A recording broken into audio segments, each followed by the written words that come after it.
এক শ্রেণীর মানুষ চিরকাল জাহান্নামে থাকবে, তাদেরকে বানানো হয়েছে জাহান্নামে পাঠানোর জন্য। কোনো ব্যক্তির মধ্যে তিনটি লক্ষণ দেখলেই বুঝতে হবে এই ব্যক্তি জাহান্নামী। আল্লাহ তাআলা তাদের সৃষ্টি করেছে চিরস্থায়ী জাহান্নামের জন্য। তারা যতই আমল করুক না কেন তারা জাহান্নামে যাবেই। সেই কপাল পোড়া দুর্ভাগা মানুষদের তিনটি লক্ষণ থাকে। আল্লাহ আপনি আমাদের সকলকে জাহান্নামের আযাব থেকে বাঁচার তৌফিক দান করুন, আমিন। প্রিয় দর্শক, এই তিনটি লক্ষণ আপনার ভেতরে আছে কিনা অবশ্যই জেনে যাবেন, কারণ আমরা প্রত্যেকেই মুসলিম জাতি আল্লাহর আযাবকে ভয় করি, আল্লাহর জান্নাত জাহান্নামকে বিশ্বাস করে। আল্লাহ বলেছেন, তোমরা পাপ করে আমার কাছে তওবা করে আবার ফিরে আসো, আমি তোমাদের ক্ষমা করে দিব, আমি রহিম, আমি রহমান। কিন্তু এক শ্রেণীর মানুষ আছে যারা তওবা করলেও আল্লাহ তাদের তওবা কবুল করবেন না এবং আল্লাহ তাদেরকে ক্ষমা করবেন না। আল্লাহ তাদের জাহান্নামে পাঠানোর জন্যই সৃষ্টি করেছেন এবং দুনিয়ায় পাঠিয়েছেন। সেই শ্রেণীর ব্যক্তিরা কারা, চলুন আজকের ভিডিওতে আপনাদেরকে জানিয়ে দিব। ভিডিওটি সম্পূর্ণ দেখবেন এবং মিলিয়ে নিবেন এই তিনটি লক্ষণ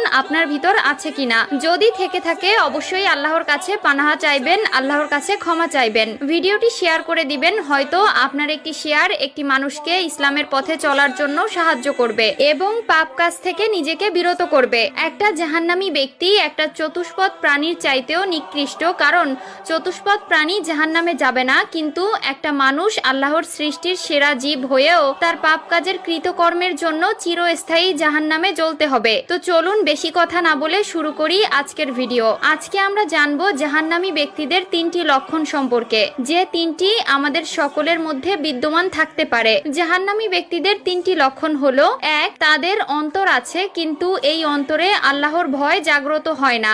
যে অন্তরে আল্লাহর ভয় নেই সেই অন্তর শয়তানের দখলে থাকে। সহজভাবে বলতে গেলে তারা আল্লাহকে বিশ্বাস করে কিন্তু আল্লাহর ভয়, আল্লাহর আযাবের ভয় তার অন্তরে বিকশিত হয় না। তার অন্তরের ভেতর নাফরমানিতে ভরে গেছে, তার অন্তর পাপ কাজে পাপিষ্ট হয়ে গেছে। সে সবকিছুই দেখে, সবকিছুই বুঝে, কিন্তু আল্লাহর ভয় তার অন্তরকে নরম করতে পারে না। দুই নম্বর লক্ষণ হলো, তারা সবকিছু দেখে এবং শুনে এবং বুঝে কিন্তু মানতে পারে না। উদাহরণস্বরূপ, তারা চোখ দিয়ে কোরআন দেখতে পায় কিন্তু অনুধাবন করে না। তারা কান দিয়ে আজান শুনে কিন্তু অনুধাবন করে না। তারা হাদিস সুন্নাহর কথা শোনে, আল্লাহর আদেশ ও নিষেধের কথা শোনে এবং কোন কাজের কি পরিণতি হবে সবকিছু তারা শোনে, কিন্তু তারপরেও তার মধ্যে কোনো পরিবর্তন আসে না। এরকম লক্ষণ যদি কারো ভিতর থাকে বুঝতে হবে সেই ব্যক্তি জাহান্নামী। তিন নাম্বার লক্ষণ হলো, যে ব্যক্তি বারবার পাপ করে, বারবার তওবা করে, ওই ব্যক্তিকে আল্লাহ বারবার সুযোগ দেওয়ার ফলেও সে আবারও পাপ কাজে লিপ্ত হয়। এমন একটা সময় আসে যখন তার দোয়া আল্লাহ তাআলার দরবারে কবুল হয় না,